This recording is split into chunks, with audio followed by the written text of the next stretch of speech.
किसान भाइयों नमस्कार, मैं पुनीत सिसोदिया। किसान साथियों, आज की इस वीडियो में हम जानने वाले हैं नर्मदा कंपनी के बायो एनपीके फर्टिलाइज़र के बारे में। देखिए, बायो फर्टिलाइज़र है, यानी कि ये बैक्टीरिया बेस्ड एक एनपीके होता है, एनपीके फर्टिलाइज़र होता है। इसके अंदर बैक्टीरिया पाए जाते हैं। तो हम जानेंगे कि इसके अंदर कौन कौन से बैक्टीरिया होते हैं, कैसे ये काम करते हैं, कितनी मात्रा में पाए जाते हैं, इसका उपयोग कब करें अपनी फसलों के अंदर, कितनी डोज के साथ करें, इसके भूमि के अंदर फसलों के अंदर क्या क्या बेनिफिट देखने को मिलते हैं, तो डिटेल में जानकारी लेंगे। और देखिए, ये जो फर्टिलाइज़र है ग्रेनुअल्स फॉर्म में आता है, यानी कि दानेदार फॉर्म में आता है। तो ये यूज करना भी बहुत इजी होता है। आप इसको ऐसे ही स्प्रेड अपने खेतों के अंदर कर सकते हैं, जैसे केमिकल फर्टिलाइज़र को हम स्प्रेड करते हैं वो ग्रेनुअल्स फॉर्म में आते हैं, उसी तरह ये भी ग्रेनुअल्स दानेदार फॉर्म में आता है। तो यूज करना भी इजी ये होता है। आप में से कुछ किसान भाइयों के इसको लेकर के कमेंट आ रहे थे कि जो नर्मदा का बायो एनपीके आता है उस पर एक डिटेल वीडियो बनाई है। तो आज का वीडियो इसी पर होने वाला है। वीडियो काफ़ी इन्फॉर्मेटिव होगा। वीडियो अच्छा लगे लाइक कीजिएगा, और यदि आप चैनल पर नए हैं तो चैनल को सब्सक्राइब कीजिएगा। ज़्यादा से ज़्यादा फार्मर के साथ इसे शेयर भी जरूर कीजिएगा। तो चलिए जानते हैं।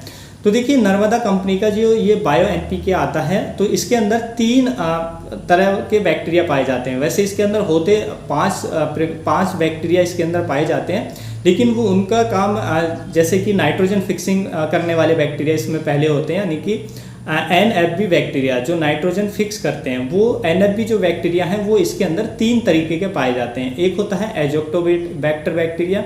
एजोटोबैक्टर भी क्या करता है कि वायुमंडल की जो नाइट्रोजन है उसको भूमि में फिक्स करता है नाइट्रेट फॉर्म में, जिसका पौधे उपयोग करते हैं। दूसरा इसके अंदर होता है राइजोबियम बैक्टीरिया। वो उसका भी यही काम होता है, वो भी नाइट्रोजन को फिक्स करता है। तो 2 ये नाइट्रोजन फिक्सिंग करने वाले बैक्टीरिया हो गए। और एक और होता है इसमें नाइट्रोजन फिक्सिंग करने वाला बैक्टीरिया, जिसको कहते हैं एजोस्प्रिलम बैक्टीरिया। तो ये भी नाइट्रोजन फिक्स करने वाला बैक्टीरिया। इस तरीके से इसमें नाइट्रोजन फिक्स करने वाले 3 तरह के बैक्टीरिया पाए जाते हैं, जो वायुमंडलीय नाइट्रोजन को भूमि में फिक्स करते हैं, तो जिसका पौधा आसानी से उपयोग कर पाता है। और दूसरा इसके अंदर होते हैं पीएसबी बैक्टीरिया, यानी कि फास्फेट सोल्युबलाइजिंग बैक्टीरिया, यानी कि जो फास्फोरस हमारी भूमि के अंदर एक घुलनशील अवस्था में पड़ी है, ये उसको घुलनशील बना करके हमारे पौधे को उपलब्ध कराते हैं। तो दूसरे इसमें होते हैं पीएसबी बैक्टीरिया। तीसरा इसमें होता है केबीएम बैक्टीरिया, यानी कि पोटास मोबिलाइजिंग बैक्टीरिया। ये हमारे भूमि के अंदर जो पोटास पड़ी होती है उसको मोबिलाइजिंग कराते हैं, उसको घुलनशील बना करके हमारे पौधे को उपलब्ध कराने का काम करते हैं। इस तरीके से इसमें टोटल 5 तरह के बैक्टीरिया पाए जाते हैं। जो नाइट्रोजन फिक्सिंग करने वाले बैक्टीरिया हैं वो 3 ऑलरेडी होते हैं, 3 प्रकार के इसके अंदर मिल जाते हैं, जो मैंने आपको नाम बताए। दूसरा इसमें होता है केएमपी, यानी कि पोटास मोबिलाइजिंग बैक्टीरिया, और तीसरा पीएसबी, यानी कि फास्फोरस सोल्युबलाइजिंग बैक्टीरिया। इस तरीके से 5 तरह के बैक्टीरिया होते हैं जो हमारे पौधे को नाइट्रोजन, फास्फोरस और पोटास को इजीली उपलब्ध कराने का काम करते हैं। देखिए, हम बात करें कि ये जो बैक्टीरिया हैं ये कितनी मात्रा में इसके अंदर पाए जाते हैं, ये जो बायो फर्टिलाइजर है उसके अंदर। तो यदि हम 1 ग्राम एनपीके की बात करें, जो बायो एनपीके 1 ग्राम की बात करें, तो 1 ग्राम के अंदर लगभग 5 करोड़ बैक्टीरिया पाए जाते हैं। तो इतनी मात्रा में जो बैक्टीरिया हैं वो इसके अंदर होते हैं। अब देखिए, इसका क्या क्या बेनिफिट होता है जब हम इसको अपनी फसलों में उपयोग करते हैं। तो जैसा मैंने बताया पहला कि हमारे फसलों के अंदर नाइट्रोजन की पूर्ति होती है। जो वायुमंडलीय नाइट्रोजन है उसको ये जो इसके अंदर बैक्टीरिया हैं, यानी कि नाइट्रोजन फिक्सिंग बैक्टीरिया हैं, वो वायुमंडल की नाइट्रोजन को भूमि में फिक्स करते हैं नाइट्रेट फॉर्म में, और उसका पौधा उपयोग करके अपनी जो उसकी ग्रोथ है वो बेहतर होती है, पौधा हमें हेल्दी देखने को मिलता है। दूसरा इसके अंदर होता है जो पोटास मोबिलाइजिंग बैक्टीरिया है, वो पोटास को घुलनशील बनाकर पौधे को उपलब्ध कराते हैं, जिससे पौधा हमारा मजबूत बनता है, पौधे की रोग प्रतिरोधक क्षमता बढ़ती है। दूसरा इसमें होता है फास्फोरस सोल्युबलाइजिंग बैक्टीरिया, जो हमारे पौधे को फास्फोरस उपलब्ध कराते हैं इजीली, तो जिससे हमारे पौधे में जो जड़ों का विकास है तेज होता है, पौधे का जो विकास है वो तेज होता है, पौधे के अंदर जो फूल है, पुष्पन है, वो अच्छा आता है।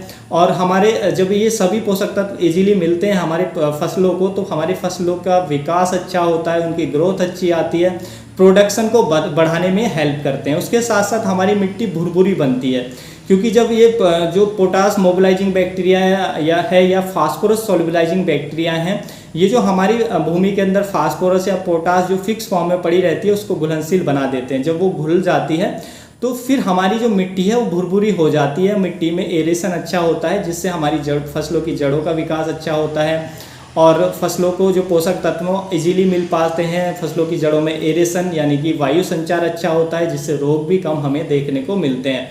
तो इसके बहुत सारे बेनिफिट हैं, इसके कोई साइड इफ़ेक्ट नहीं होते हैं। जो बायो फर्टिलाइज़र होता है, जो हम केमिकल का उपयोग करते हैं तो उनके जो साइड इफ़ेक्ट हैं बहुत ज़्यादा देखने को मिलते हैं, लेकिन ये एकदम ऑर्गेनिकली हमारे पौधे को मिलते हैं पोषक तत्व। इससे पौधे की हेल्थ भी सुधरती है, एनवायरनमेंट पे कोई बुरा असर नहीं पड़ता है, हमारी मिट्टी की कंडीशन भी बेहतर होती है, यानी कि मिट्टी की जो उर्वरा शक्ति है वो अच्छी होती है। ये मिट्टी का जो ये बायो फर्टिलाइज़र है, मिट्टी का जो पीएच है, जो क्षारीय मिट्टी है उनका पीएच ज़्यादा होता है, तो पीएच को कम करने का भी काम करता है जो नर्मदा का बायो एनपीके आता है, क्योंकि इसमें बैक्टीरिया होते हैं, कुछ ऑर्गेनिक एसिड रिलीज होता है जिससे जो मिट्टी का पीएच है वो कम होता है। तो इससे जो हमारे पौधे को अन्य पोषक तत्व हैं उनकी उपलब्धता भी बढ़ जाती है, जो माइक्रो न्यूट्रिएंट्स है वो भी हमारे पौधे को इजीली मिल पाते हैं। तो इसके बहुत सारे बेनिफिट होते हैं जब हम इसका उपयोग करते हैं, तो आप इसका उपयोग कर सकते हैं।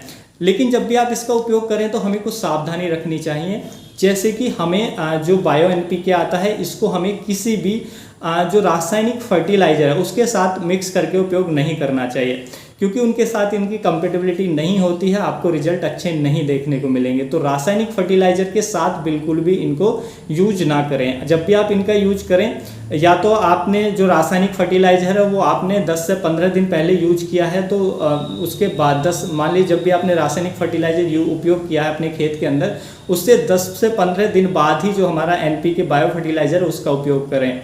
और यदि आपने जो हमारा एनपीके बायो फर्टिलाइज़र इसका उपयोग करा है तो इसके 15 दिन बाद ही आप कोई भी रासायनिक फर्टिलाइज़र का उपयोग अपनी भूमि के अंदर, फसलों के अंदर कर सकते हैं। तो इतना गैप रखते हुए करेंगे तो आपको रिजल्ट अच्छे देखने को मिलेंगे। तो ये बायो है, तो इसलिए इनको रासायनिक जो भी हमारे फर्टिलाइज़र उनके साथ इसकी कंपेटिबिलिटी बिल्कुल भी नहीं है। आप इसको चाहें तो गोबर की खाद में जो हमारी ऑर्गेनिक फर्टिलाइज़र है उनके साथ मिक्स करके दे सकते हैं, कोई दिक्कत नहीं आती है, और इनका जो रिजल्ट है और हमें बेहतर देखने को मिलता है, यानी कि इनकी जो इफिशियंसी है वो और ज़्यादा बेहतर हो जाती है। तो जो ऑर्गेनिक फर्टिलाइज़र हैं जैसे गोबर की खाद है, केंचुआ खाद है, उनके साथ आप इनको मिक्स करके उपयोग कर सकते हैं। अब बात करते हैं कि हमें इनको कब उपयोग करना चाहिए और कितनी मात्रा में उपयोग करना चाहिए। तो देखिए इसका उपयोग पहले यदि हम डोज की बात करें तो इसकी जो डोज हमें रखनी होती है 75 से 100 किलोग्राम पर एकड़ के हिसाब से आप डाल सकते हैं अपने खेत के अंदर।